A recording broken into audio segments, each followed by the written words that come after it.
प्रिय साथियों, आप सभी को नमस्कार और स्वागत है आप सभी का आपके अपने चैनल कृष्णा 9155 पर। और आज हम इस वीडियो के माध्यम से यूपी लेखपाल भर्ती परीक्षा 2021 के लिए ग्रामीण परिवेश विकास और समाज के लिए प्रैक्टिस सेट 2 का अभ्यास करेंगे। तो चलिए शुरू करते हैं। प्रैक्टिस सेट 2, पहला प्रश्न है, ग्रामीण विकास का उद्देश्य क्या है? तो यहाँ पर आपके ऑप्शंस हैं, ग्रामीण जीवन की गुणवत्ता में सुधार करना, प्राकृतिक एवं मानवीय संसाधनों का सर्वोत्तम उपयोग, ए और बी दोनों, या फिर उपरोक्त में से कोई नहीं। तो ग्रामीण विकास का उद्देश्य ग्रामीण जीवन की गुणवत्ता में सुधार, ये सही है। प्राकृतिक और मानवीय संसाधनों का सर्वोत्तम उपयोग होना चाहिए, यह भी ग्रामीण विकास के उद्देश्य में आता है। तो इसका सही उत्तर हो जाएगा सी, ए और बी दोनों। आइए समझते हैं, ग्रामीण विकास से तात्पर्य क्या है। यानी कि बुनियादी सुविधाएं जैसे भोजन, आवास, वस्त्र, पेयजल, चिकित्सा, शिक्षा, सिंचाई के साधन, पक्की सड़क इत्यादि मुहैया कराकर उनके जीवन स्तर को सुधारना है। साथ ही इस संबंध में यह जरूरी है कि ग्रामीण क्षेत्रों के अब तक असंगठित श्रमिकों को न्यूनतम मजदूरी दिलवाने की व्यवस्था की जाए। तो ये ग्रामीण विकास के अंतर्गत आता है। ठीक है, अगला प्रश्न है, क्षेत्रफल की दृष्टि से उत्तर प्रदेश का भारत में कौन सा स्थान है? यहाँ क्षेत्रफल की दृष्टि से पूछ रहे हैं। तो पहला है, दूसरा है, तीसरा है या चौथा है? तो उत्तर प्रदेश जो है वो क्षेत्रफल की दृष्टि से भारत में चौथे स्थान पर है। फैक्चुअल क्वेश्चन है, अच्छी तरह याद रखेंगे। बल्कि क्षेत्रफल की दृष्टि से तो ये चौथा है, और जनसंख्या की दृष्टि से आप जानते हैं पहला है। ठीक है, तो ये हो जाएगा। ठीक है, उत्तर प्रदेश। इसके बाद हम देख लेते हैं कि पहले, दूसरे और तीसरे, चौथे नंबर पर कौन कौन से राज्य हैं क्षेत्रफल की दृष्टि से। तो यहाँ पर हम देख रहे हैं पहला स्थान राजस्थान का है, इसी प्रकार दूसरा मध्य प्रदेश, तीसरा महाराष्ट्र और चौथे स्थान पर उत्तर प्रदेश है। तो ये भी याद रखना पड़ेगा। ठीक है, अगला प्रश्न है, बुंदेलखंड क्षेत्र के लिए सर्वाधिक उपयुक्त फसल चक्र क्या है? तो बुंदेलखंड क्षेत्र के लिए जो फसल चक्र होगा वो देखेंगे। पहला ऑप्शन है अरहर ज्वार, मक्का आलू, मटर मसूर, गेहूं ज्वार। तो यहाँ पर जो उत्तर होगा वो होगा ए, अरहर ज्वार। ये बुंदेलखंड क्षेत्र के लिए सर्वाधिक उपयुक्त फसल चक्र है। आइए जानते हैं बुंदेलखंड क्षेत्र के बारे में कुछ बातें। तो बुंदेलखंड क्षेत्र जो है वो मध्य भारत का प्राचीन क्षेत्र है। यानी कि इसका कुछ हिस्सा उत्तर प्रदेश में और कुछ हिस्सा मध्य प्रदेश में आता है। ठीक है, इसका पुराना नाम जेजाग भुक्ती था। यहाँ के लोग भाषा बुंदेली भाषा बोलते हैं, और मैंने बताया विस्तार इसका उत्तर प्रदेश और मध्य प्रदेश में है। यहाँ के कुछ महान विभूतियों के नाम हैं, जैसे आलाउदल, छत्रसाल, राजा भोज, मेजर ध्यानचंद, रानी लक्ष्मीबाई, और इसी प्रकार और अन्य भी हैं जो बुंदेलखंड क्षेत्र से अपना ताल्लुक रखते हैं। ठीक है, तो अगला प्रश्न यहाँ पर होगा जी। प्रश्न है, यूपी या उत्तर प्रदेश में एक वर्ष में न्यूनतम कितनी बार ग्राम सभा की बैठक होनी चाहिए? तो ये कम से कम 2 बार बैठक जरूर होनी चाहिए। तो इसका सही उत्तर हो जाएगा डी। ठीक है, अगला प्रश्न है, बसंत ऋतु की फसलों की बुवाई की जाती है। तो बसंत ऋतु की फसलों की बुवाई के संबंध में अगर हम बात करें तो हम उत्तरी गोलार्ध में रहते हैं, और उत्तरी गोलार्ध में जो बसंत ऋतु है वो मध्य फरवरी से मध्य मार्च के बीच में आती है, या उसे को हम बसंत ऋतु का समय कहते हैं। ठीक है, तो यहाँ इस समय में मध्य फरवरी से मध्य मार्च के बीच में जो फसल बोई जाती है वो जो फसल होती है वो जायद की फसल होती है। ठीक है, जायद की फसल। ठीक है, जायद की फसल। और जायद की फसलें कौन कौन सी हैं? जैसे तरबूज है, ठीक है, तरबूज, खरबूजा, ठीक है, और खीरा, ककड़ी, लौकी, इसी प्रकार की जो फसल होती हैं ग्रीष्मकालीन फसलें, उनको हम बसंत ऋतु में बोते हैं। ठीक है, अगला प्रश्न है प्रश्न नंबर 6।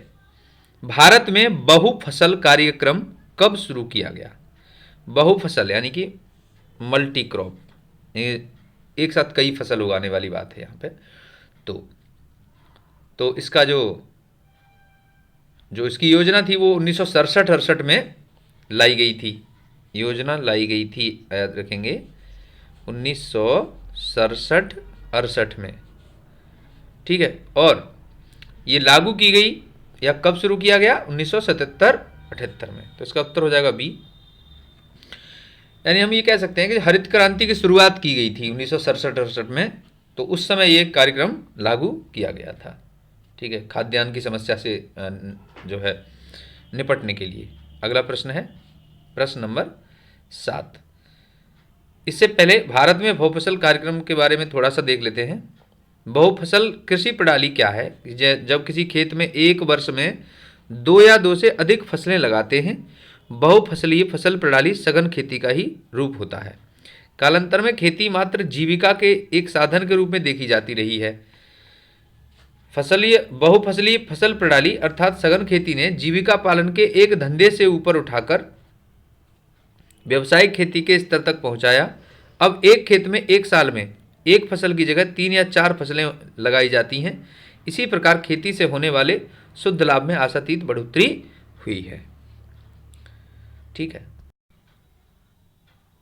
तो अब प्रश्न नंबर 7 पर चलते हैं, इसी से संबंधित है। प्रश्न है हरित क्रांति के जनक कौन थे?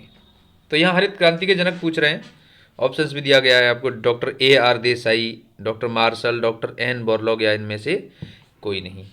तो हरित क्रांति के जो जनक हैं वो हैं डॉक्टर नॉर्मन बोरलॉग। ठीक है, ये अमेरिकन वैज्ञानिक थे। तो आइए इनके बारे में जान लेते हैं। तो डॉक्टर नॉर्मन बोरलॉग अमेरिकन वैज्ञानिक थे, मैंने बताया, और उसके बाद 1970 में इन्हें नोबेल पुरस्कार कृषि क्षेत्र में अनुसंधान करने के लिए दिया गया था। 2006 में इन्हें भारत की तरफ से पद्म विभूषण दिया गया। और एक अन्य फैक्ट यह है कि 1972 से कृषि क्षेत्र में विशेष योगदान या विशेष अनुसंधान करने के लिए लोगों को 1972 से बोरलॉग पुरस्कार भी दिया जाने लगा। ठीक है, तो अगला प्रश्न है प्रश्न नंबर 8। भूदान आंदोलन किसने चलाया? तो भूदान आंदोलन की बात करेंगे या ग्रामदान आंदोलन, ये भी एक प्रश्न बनता है। भूदान आंदोलन या ग्रामदान आंदोलन किसने चलाया? तो ये JL नेहरू हैं, या फिर महात्मा गांधी हैं, या स्वामी विवेकानंद हैं, या विनोबा भावे हैं। तो विनोबा भावे जी ने भूदान आंदोलन चलाया था। यानी कि ब्रिटिश काल में या उसके ब्रिटिश काल के बाद जो है भारत में जब लोग, ब्रिटिश काल के पश्चात की बात कर रहे हैं, आज़ादी के बाद में जब भारत में भूमि का वितरण असमान रूप से था, तो उसको ठीक करने के लिए विनोबा भावे ने जमींदारों से भूदान करने के लिए कहा था। तो वही भूदान आंदोलन है। ठीक है, अगला प्रश्न है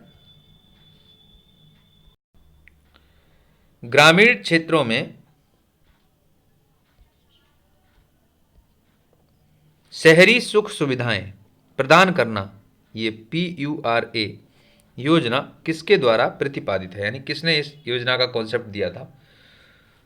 तो ऑप्शन है डॉक्टर APJ अब्दुल कलाम, अटल बिहारी वाजपेयी, जयप्रकाश नारायण, या डॉक्टर मनमोहन सिंह। तो साथियों इसका उत्तर है doctor APJ Abdul Kalam. Doctor कलाम ने तकनीकी के माध्यम से ग्रामीण क्षेत्रों का विकास करने की बात की। यही योजना PURA कहलाती है। ठीक है, और डॉक्टर कलाम ने शहरी सुख सुविधाएं ग्रामीण क्षेत्रों में, यानी कि इंफ्रास्ट्रक्चर को मजबूत बनाना, जिससे ग्रामीणों के जीवन स्तर को ऊपर उठाया जा सके। यानी कुल मिलाकर उन्होंने टेक्नोलॉजी के माध्यम से डेवलपमेंट को प्रोत्साहन देने की बात की थी। तो ये आप याद रखें। अगला प्रश्न है प्रश्न नंबर 10, यहाँ पर पूछा गया है कि औषधीय फसलों में या औषधि फसलों या पौधों में कौन सा नहीं है, यानी कोई एक इनमें से औषधि फसल नहीं है, तो वो कौन सी नहीं है। जैसे धान है, ये तो फसल है, मुस्कदाना ये भी, और तुलसी, नीम। तो यहाँ पर ये जो धान है ये औषधि फसल में नहीं आता है, बल्कि ये खाद्यान्न में आता है। ठीक है, तो यही उत्तर हो जाएगा। ठीक है, बाकी चीज़ें औषधि हैं। अगला प्रश्न है, निम्नलिखित में से किस यंत्र की सहायता से क्षैतिज एवं ऊर्ध्वाधर कोणों का सही सही मापन किया जाता है। तो यहां पर ऑप्शंस हैं ओपिसोमीटर, प्लेन टेबल, थियोडोलाइट, इनमें से कोई नहीं। तो ये तो कुछ है ही नहीं। थियोडोलाइट इसका आंसर है। थियोडोलाइट से ही हम क्षैतिज और ऊर्ध्वाधर कोणों का मापन करते हैं। ठीक है, तो इसका उत्तर हो जाएगा सी। आइए इन चित्रों को, इन यंत्रों को थोड़ा सा देख लेते हैं कि ये चित्र हैं। तो यहाँ पर ये जो है, ये वाला, ये थियोडोलाइट है। ठीक है, और ये ओपिसोमीटर है, और ये प्लेन टेबल है। तो इनका जैसे ये थियोडोलाइट जो है, इसका काम क्या है। थियोडोलाइट का काम हमने अभी अभी बताया कि ये क्षैतिज और ऊर्ध्वाधर कोण नापता है। ठीक है, और ओपिसोमीटर का काम दूसरा है। अगले प्रश्न में समझते हैं। हाँ, तो अगला प्रश्न है प्रश्न नंबर 12। पूछ रहे हैं, मानचित्र का विवर्धन एवं लघुकरण किस यंत्र द्वारा होता है। तो ऑप्शन है थियोडोलाइट, अल्टीमीटर, पेंटोमीटर, ओपिसोमीटर। तो इसका सही उत्तर है पेंटोमीटर। ठीक है, पेंटोमीटर से इसको हम करते हैं। अब देखिए, जो ओपिसोमीटर है आपका, ये ओपिसोमीटर का काम क्या है। ये दूरी नापने के लिए यूज करते हैं। इसे कर्वीमीटर या मीलोग्राफ या मानचित्र मापक भी कहते हैं। इसके द्वारा मानचित्र की टेढ़ी मेढ़ी रेखाओं की लंबाई नापी जाती है, जैसे सड़क, नदी, रेल मार्ग, इन सब की लंबाई नापनी हो तो। ठीक है, अब हम बात करेंगे इसके बाद थियोडोलाइट की। तो थियोडोलाइट के लिए क्या है कि विकोण मान भी कहते हैं इसको, विकोण मान। ठीक है, विकोण मान। तो इसका क्या है, जो पृथ्वी की सतह पर स्थित किसी बिंदु पर अन्य बिंदुओं द्वारा निर्मित क्षैतिज और ऊर्ध्वाधर कोण नापने के लिए इसे हम सर्वे में व्यापक रूप से इस्तेमाल करते हैं। ठीक है, इसके बाद जो आपका जैसे प्लेन टेबल है, तो प्लेन टेबल की बात मैंने ये भी की थी। तो वो क्या है कि वो एक प्रकार से एक टेबल है जिस पे हम रख कर के कुछ चित्र वगैरह बनाते हैं। ये सिविल इंजीनियरिंग के लोग इस्तेमाल करते हैं। ठीक है, तो यहाँ पर अगला प्रश्न है, धरातल पर मापी गई दूरियां, कोणों एवं ऊंचाइयों को मानचित्र पर प्रदर्शित करने की कला को क्या कहते हैं। ठीक है, ऑप्शन से मानचित्र कला, सर्वेक्षण कला, मानचित्रांकन या धरातल प्रदर्शन कला। तो मित्रों इसका सही उत्तर है बी, सर्वेक्षण कला। ठीक है, सर्वेक्षण कला ये मानचित्र पर प्रदर्शित करने की कला होती है। ठीक है, अगला प्रश्न है प्रश्न नंबर 14। तो यहां प्रश्न पूछा गया, किसी दी गई निर्देश दिशा या याम्योत्तर से किसी रेखा तक क्षैतिज कोण क्या कहलाता है। ऑप्शन से दिक्मान कोण, ज्यामितीय कोण, आपतिक कोण या इनमें से कोई नहीं। ठीक है, तो इसका सही उत्तर है ए, दिक्मान कोण, इसको कहते हैं। ठीक है, तो ये सीधा सीधा पूछा जाता है, इसको अच्छे से याद रखें। अगला प्रश्न है प्रश्न नंबर 15। भूमि से संबंधित प्रश्न है, एक विश्वा का 1 बीघा से क्या अनुपात है। तो 1:20 ये इसका अनुपात होता है। उत्तर हो जाएगा डी। ठीक है, अगला प्रश्न है, कृषि में खेत के मापन की सर्वोत्तम विधि क्या होगी। ठीक है, कैसे आप बढ़िया तरह से नाप सकते हैं। जरीब से नाप सकते हैं, प्लेन टेबल से नाप सकते हैं, प्रिज्मेटिव कंपास से नापते हैं, या थियोडोलाइट से। तो देखिए, थियोडोलाइट का मैंने अभी बताया कि कोण नापते हैं। ठीक है, कंपास से दिशा नापते हैं और टेबल से सर्वे करते हैं। अब बचा जरीब, तो ये जरीब ही इसका आंसर हो जाएगा। ठीक है, जरीब से आप नापते हैं खेत के, इसका उत्तर हो जाएगा ए। अब जरीब को देखिए, ये जरीब क्या है? जरीब जो है लंबाई नापने की इकाई है, और जिस जंजीर से यह दूरी नापी जाती है उसे जरीब कहते हैं।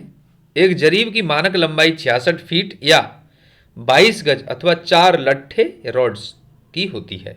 ठीक है, जरीब में कुल 100 कड़ियां होती हैं। इस प्रकार प्रत्येक कड़ी की लंबाई 0.6 फुट या 7.92 इंच होती है। ठीक है, ये चित्र में आप जरीब देख पा रहे हैं। ठीक है, तो अगला प्रश्न है, मिट्टी का कटाव सर्वाधिक किस प्रकार की मिट्टी में होता है? तो किस प्रकार की मिट्टी में कटाव होगा? जिसके कण अलग अलग दूर दूर, मतलब अपेक्षाकृत अन्य मिट्टियों के होंगे वो, तो ऐसी मिट्टी बलुई मिट्टी होती है।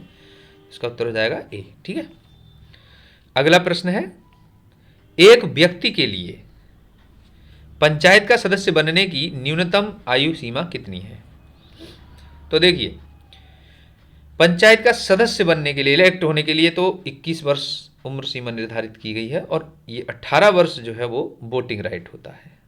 ठीक है, वोट डालने की जो उम्र सीमा है वो 18 वर्ष है। बाकी उत्तर यहां पर हो जाएगा ए। ठीक है, अगला प्रश्न है, कृषि कार्य में लगे ट्रैक्टर की आवाज किस स्तर से अधिक नहीं होनी चाहिए? तो देखिए, इसका उत्तर हो जाएगा ए, 90 डेसिबल। ठीक है, 90 डेसिबल से अगर वो अधिक आवाज करता है तो फिर वो प्रदूषक के रूप में माना जाएगा। तो उत्तर हो जाएगा 90 डेसिबल। ठीक है, अगला प्रश्न है, उत्तर प्रदेश की प्रमुख व्यावसायिक फसल पूछ रहा है। ठीक है, खाद्यान्न फसल नहीं पूछ रहा है, व्यावसायिक फसल। तो व्यावसायिक फसल गेहूं, गन्ना, मक्का, चावल। तो यहां पर गन्ना जो है वो व्यावसायिक फसल है। ठीक है, बाकी तीनों ये खाद्यान्न फसलें हैं। अगला प्रश्न है, उत्तर प्रदेश के किन जिलों में पटसन की खेती की जाती है? तो ऑप्शन है मथुरा और अलीगढ़, सहारनपुर और हरदोई, इलाहाबाद और फतेहपुर, देवरिया और गोरखपुर। ठीक है, तो मथुरा और अलीगढ़ बल्कि इनमें नहीं की जाती, सहारनपुर, हरदोई, इलाहाबाद, फतेहपुर, यानी कि देवरिया और फतेहपुर के जिलों में, इन जिलों में ही पटसन की खेती अधिकतर की जाती है। उत्तर हो जाएगा डी। अगले प्रश्न में चलते हैं, प्रश्न नंबर 22, फैक्चुअल क्वेश्चन है, खसरा में कितने खाने होते हैं? ठीक है, ब्लॉक्स कितने होते हैं? तो इसका उत्तर है 21 खाने होते हैं। ठीक है, तो याद रखेंगे। अगला प्रश्न है प्रश्न नंबर 23, गांव का नक्शा क्या कहलाता है? यहां पर गांव का नक्शा क्या होता है? सजरा, खतौनी, शाहजहानी या इनमें से कोई नहीं। ठीक है, तो गांव का जो नक्शा है वो आपका सजरा कहलाता है। ठीक है, ये वंशावली या फिर वंशानुक्रम और ये सभी चीज़ें इसमें डिनोट रहती हैं, तो सजरा बहुत पुराने काल से ये चलता आ रहा है। ठीक है, तो गांव का नक्शा सजरा कहलाता है। अगले प्रश्न पर चलते हैं, प्रश्न नंबर 24। देखिए, पूछ रहा है, लेखपाल के संबंध में निम्न में से असत्य कथन बताइए। तो जी लेखपाल के संबंध में असत्य कथन ढूंढेंगे। पहला है, यह राजस्व विभाग का कर्मचारी होता है। बिल्कुल सही कथन है। इस पद की स्थापना शेर शाह के काल में की गई थी। बिल्कुल सही लिखा है। पटेल, कारनाम अधिकारी, शान बोगरू आदि नामों से इसे जाना जाता है। ये भी सही बात लिखी हुई है। इनमें से कोई नहीं। उत्तर हो जाएगा डी, यानी कि कोई नहीं। सभी तीनों बातें सही लिखी हुई हैं। तमिलनाडु में से कर्णम के नाम से जानते हैं, और पटेल, कारनाम अधिकारी, शान बोगरी, ये विभिन्न विभिन्न राज्यों में अलग अलग नामों से इन्हें जाना जाता है। ठीक है, तो अगला प्रश्न है प्रश्न नंबर 25, पीली क्रांति संबंधित है। तो ऑप्शंस दिए गए हैं, दूध उत्पादन, तिलहन उत्पादन, मत्स्य उत्पादन या फिर उपयुक्त में से कोई नहीं। ठीक है, तो पीली क्रांति जो है वो आपकी तिलहन उत्पादन से संबंधित है। ठीक है, इसका उत्तर हो जाएगा बी। तो ये है पीली क्रांति। ठीक है, तो साथियों, अगर आपको यह वीडियो हेल्पफुल लगा है तो प्लीज़ इसे शेयर करें, लाइक करें, कमेंट करें और चैनल कृष्णा 9155 को सब्सक्राइब करें। Thanks for watching.